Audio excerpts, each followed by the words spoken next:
रूबरू कार्यक्रम में आज हम मौजूद हैं हरियाणा के फरीदाबाद के पास अटाली के शिव मंदिर पर, जो कि अरुआ और अटाली के बीच में है।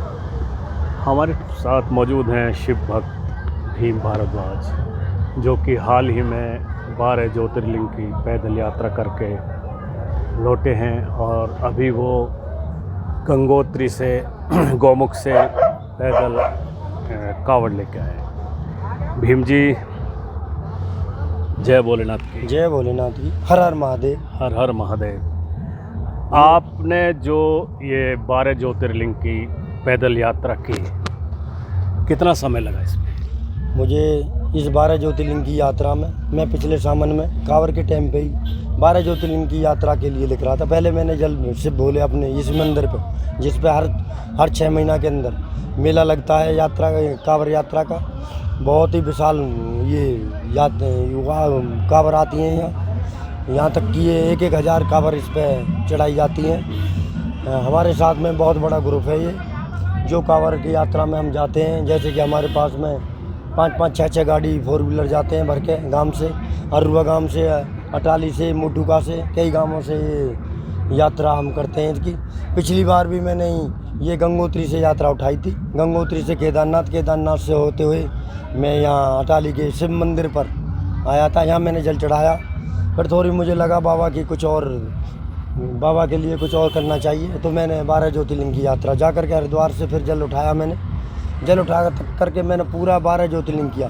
पहले मैं काशी विश्वनाथ गया, फिर मैं देवघर गया, फिर मैं बाबा श्रीशैलम मल्लिकार्जुन बोलते हैं जिन्हें, मैं वहाँ गया। फिर वहाँ से मैं तमिलनाडु में अपने रामेश्वर बाबा पढ़ते हैं, मैं वहाँ आया। फिर मैं वहाँ से यात्रा करता हुआ पैदल यात्रा, फिर मैं अपना महाराष्ट्र में आया। महाराष्ट्र में हमारे भीमाशंकर, धर्मेश्वर तीनों ज्योतिर्लिंग हैं बाबा के, और बाबा हमें वहाँ पे साईं बाबा का मंदिर भी पड़ता है। फिर हमने वहाँ साईं बाबा के मंदिर के दर्शन करे। उसके बाद में हम वो यात्रा करते हुए भोले बाबा की इसी मंदिर की सारा कुछ आशीर्वाद, बड़े बूढ़े का आशीर्वाद सब मिलता रहा मुझे रास्ते में। गांव वाले जाते रहे हर मंदिर पे 12 ज्योतिर्लिंग में। जैसे हमारे बड़े भाई हैं और गांव बस्ती के बड़े बूढ़े हैं, माताएं, बहनें, 50-50, 100-100 बंदे गए थे। फिर मैं सोमनाथ बाबा पढ़ते हैं हमारे इधर गुजरात में, तो मैं सोमनाथ बाबा पे गया। वहाँ से आगे द्वारका जी पड़ती है, द्वारका जी के दर्शन करे। नागेश्वर बाबा भी वहीं पढ़ते हैं गुजरात में। मैं वहाँ से है तो गया। फिर मैं MP में आया। MP में हमारे महाकालेश्वर, ओमकारा, ममकेश्वर तीनों उनके दर्शन करे बाबा। इनके जल अभिषेक किया। इन पे 12 ज्योतिर्लिंगों पे जब जल अभिषेक कर दिया था। फिर उसके बाद में बाबा के लिए, बाबा मेहंदीपुर बाबा के लिए भावना थोड़ी सी और ज़्यादा हुई, तो हम बालाजी आए।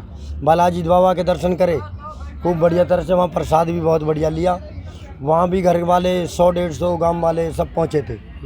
फिर वो अपनी सवारी से आगे, मैंने फिर वहाँ से भी पैदल यात्रा करते हुए यहाँ बाबा पर, जो अटाली का ये मंदिर है, शिव मंदिर अटाली अरुआ के बीच में पड़ता है, अटाली का मंदिर है। उस पर मैंने फिर वो जल मेरे साथ में था, वो जल चढ़ाया मैंने। इधर महाशिवरात्रि आती है फागन में फिर मैं जल लेने के लिए ग्रुप के साथ में गया। ये ग्रुप है जो हमारा, ये बहुत बड़ा ग्रुप है ना भैया। ये ग्रुप मेरे साथ में रहता है ज़्यादातर।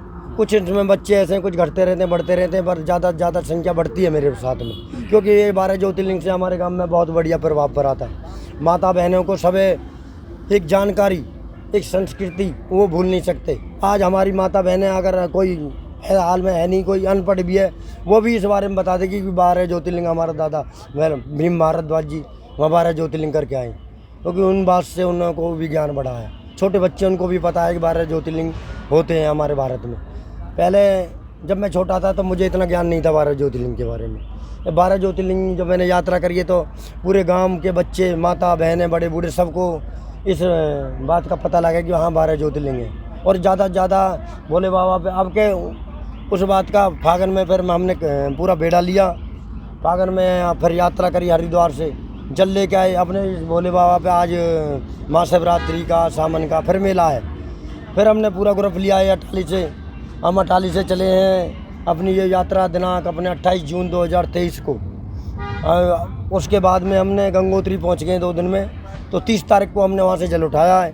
30 तारीख को जल उठा करके 5 दिन बाद में हमने केदारनाथ की चढ़ाई करते हुए, सब में पहले हम बूढ़ा केदारनाथ गए। उसके बाद में भैरव चट्टी पड़ती है, बहुत ऊंची चढ़ाई है, बहुत पहाड़ी बोलते हैं वो, हिमालय की चोटी में। फिर उससे आगे जहाँ भैरव चट्टी बोलते हैं तो बाबा के सुना है कि बाबा के वहाँ पे जहाँ बारात चली थी तो बूढ़े केदारनाथ से चली थी। भैरव चट्टी में जाकर के नाश्ता कराया था बाबा के बारात ने। उसके आगे त्रिजुगी नारायण जी पढ़ते हैं। त्रिजुगी नारायण बहुत मतलब ये ग्लेशियर को पार करते हुए हम त्रिजुगी नारायण का पूरे बेड़े के 31 बंदे थे मेरे साथ में। अब के पूरे 31 बेड़े, जो कि 5-6 गामन के कांवरिया बोलते हैं हम उन्हें। तो एक बेड़ा था हमारा वो सारा 31 बंदों ने हमने वो फिर वहाँ त्रिजुगी नारायण में जा कर के बाबा के दर्शन करें। उसके बाद में हम गौरी कुंड गए। गौरी कुंड जा कर के एक दिन में ही हमने केदारनाथ बाबा के दर्शन करते हुए जलाभिषेक किया है सारे ने। वहाँ कांवर चढ़ा करके सीधा एक ही दिन में वापस पूरा बेड़ा, भगवान की असीम कृपा रहती है हमारे बेड़े पे। एक दिन में सारे बेड़े जितने भी बच्चे थे, सब बड़े बूढ़े जितने भी, सब उतर के आए। फिर वहाँ से आने के बाद में 2 दिन 3 दिन हमें जैसे आने के लगे। उसके बाद में हमने हरिद्वार से जल ले करके और बाबा अपना ये अटाली में जो हमारे महादेव जी का मंदिर पड़ता है, यहाँ पे ये हमारी पाताली पिंडी है। इनकी बहुत बड़ी कहानी है, मैं ज़्यादा बातन में नहीं कह सकता। अगर इसका यश बहुत है हमारे भोले शंकर जी का। जो हमारे यहाँ पे मंदिर है, जो भी अब भाई कोई भी से भी जल चढ़ाया है उसकी मनोकामना भी पूरी हुई है। उसकी क्या जितने हमारे कांवर हैं, कांवर में आने जाने वाले हैं, सब बच्चों की बहुत बढ़िया सही हिसाब बना हुआ है। फिर उसके बाद में हमने यहाँ 15 जुलाई को 2023 को जल चढ़ाया है। जल चढ़ाने के बाद में थोड़ा जितना भी प्रसाद गांव बस्ती पे बना भंडारे का किया है।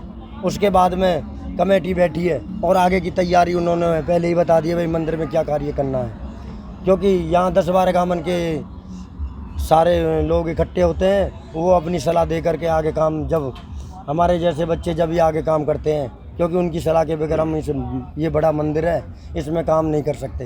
बोले शंकर भगवान की जय। अच्छा, हम थोड़ा सा 12 ज्योतिर्लिंग के बारे में और जान लें।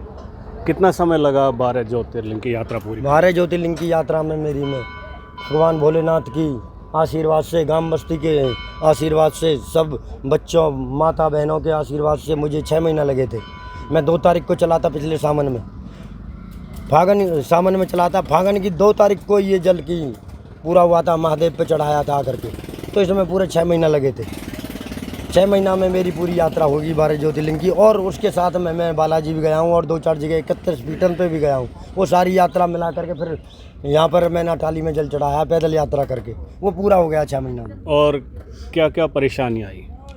परेशानी मैंने पहले भी बोला था, परेशानी तो बहुत आई है, सारा कुछ बताया नहीं जा सकता क्योंकि ये यात्रा है। ज़्यादा परेशानी नहीं बता करके, जैसे कि कोई जीव मिलना, जीव के उसमें चीता मिलना, और काफ़ी जंगलों के रास्ते से 3 महीना तक आदिवासी वगैरह ये सारा कुछ उनके रास्ते से ही चले हैं। 6-6 दिन तक जिसमें भोजन का प्रबंध नहीं हुआ था। फिर भोलेनाथ ने अपने आप ही ऐसा जुगाड़ किया, भाई फल जैसे भी जंगल में मिला वो पूर्ति होती रही। इस रास्ते में मैंने 3 महीना तक एक टाइम मतलब भोजन किया है। भोले बाबा की दया रही है, वो बहुत बढ़िया भोजन मिला है। नहीं मिला है तो जैसे भी फल मिला है, कोई वैसी आइटम मिला तो वो बराबर चलते रहे हैं। बोले शंकर भगवान की जय। जय। आपने जाने भीम भारद्वाज जी के विचार, जो कि 12 ज्योतिर्लिंग की पैदल यात्रा करके आ चुके हैं और अभी वो गंगोत्री से जल लेकर शिप पे चढ़ाए। जय भोलेनाथ जी की। कैमरामैन अजीत तंवर के साथ वीपी शर्मा, INS न्यूज़। जय भोले की। जय भोले की।